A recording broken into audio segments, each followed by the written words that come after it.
No, I have never said that, Your Honor. He ain't there for 2 years. I have been in tears for the last 2 years trying to meet my daughter. Webb.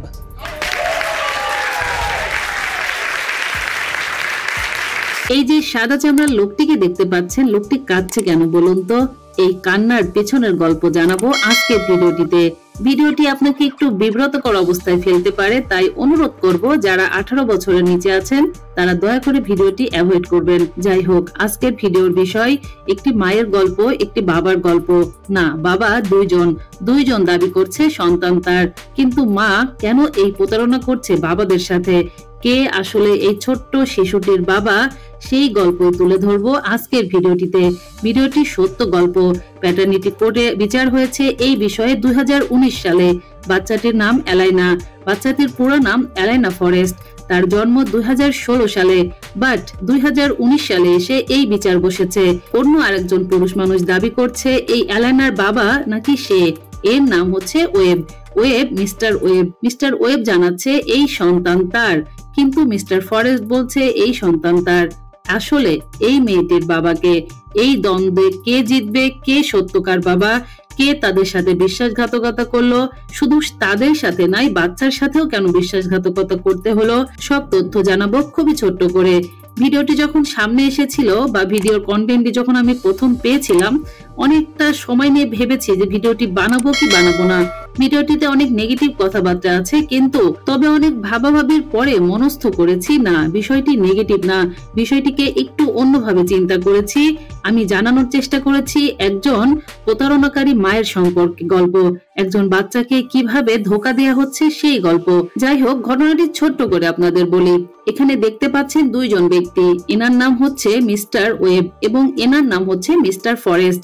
এই যে মহিলাটিকে দেখতে পাচ্ছেন, ইনি তার বর্তমান স্বামী mister ফরেস্টের সাথে দাঁড়িয়ে আছে এবং তারা দুজন এই বাচ্চাটি এলাইনাকে দাবি করেছে তাদের সন্তান। তবে মিস্টার ওয়েব এই ব্যক্তি, তিনি জানাচ্ছেন যে এই বাচ্চাটি তার হওয়ার সম্ভাবনা রয়েছে।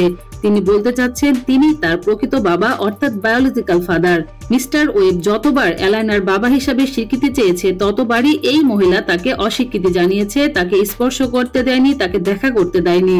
মিস্টার ওয়েব কাঁদতে কাঁদতে এক সময় বলেছে শুধু এলাইনার চেহারাটা কেমন হয়েছে এটা দেখার জন্য তিনি ফেক ফেসবুক অ্যাকাউন্ট খুলেও বাচ্চাটার ছবি দেখেছে। এই মহিলা এতটাই চিটিং করেছে তার বাবাকে দেখতে পর্যন্ত দেয়নি। যাই হোক, কেন এই সন্দেহ? অ্যাকচুয়ালি মিস্টার ওয়েব অসুস্থ ছিল, তিনি কোমায় চলে গিয়েছিল। সেই সময় এই মহিলা তার সাথে প্রতারণা করে মিস্টার ফরেস্টের সাথে সম্পর্ক তৈরি করে তাকে বিবাহ করেন। কিন্তু মিস্টার ওয়েব কোমায় থাকার আগে এই মহিলার সাথে ইন্টিমেট হয়েছিল এবং সেই থেকে মিস্টার ওয়েব ধারণা করেন এবং বিশ্বাস করেন এলাইনার প্রকৃত বায়োলজিক্যাল ফাদার সে নিজেই। কিন্তু এই মহিলা প্রথম থেকেই সেটি মানতে নারাজ। আসলে কেন তিনি মানতে চায়নি যে তিনি তার আসল বাবা, অর্থাৎ মিস্টার ওয়েবই তার এলাইনার প্রকৃত বাবা। যেহেতু এই মহিলা বর্তমানে মিস্টার ফরেস্টের সাথে সংসার করছে, তাই এই মহিলা চিন্তা করেছে যে যদি এলাইনার বাবা মিস্টার ওয়েব জানতে পারে তাহলে হয়তো তার সংসারে ভাঙন ধরবে বা তার পারিবারিক দ্বন্দ্ব তৈরি হবে। তার নিজের স্বার্থের জন্য, তার নিজের স্বার্থপরতার কারণে, এলাইনা তার নিজের স্বার্থপরতার কারণে তিনি এই ধোঁকা দিয়েছে বাচ্চাটির সাথে এবং বাচ্চাটির বাবার সাথে, এবং আরো বেশি ধোঁকা দিয়েছে মিস্টার ফরেস্টকে, যে এতদিন জানতো যে এলাইনা তার সন্তান। কি বুঝলেন বলুন তো? ঘটনাটি একটু জটিল। আমি আরেকবার ছোট্ট করে বলছি, এই দুইজন লোকের মধ্যে এলাইনার বাবা হচ্ছে এই মিস্টার ওয়েব, কিন্তু এই মহিলা সবকিছু জানা সত্ত্বেও প্রতারণা করে তার নিজের সংসার টিকিয়ে রাখার কারণে মিস্টার ফরেস্টের সন্তান হিসাবে তাকে লালন পালন করেছে তার বাড়িতে। মিস্টার ওয়েবের সাথে তাকে দেখা করতেও দেয়নি, তাকে বাবার পরিচয় স্বীকৃতিও দেয়নি। যাই হোক, ঘটনাটির 100% সমাধান হয় ডিএনএ রিপোর্টের মাধ্যমে।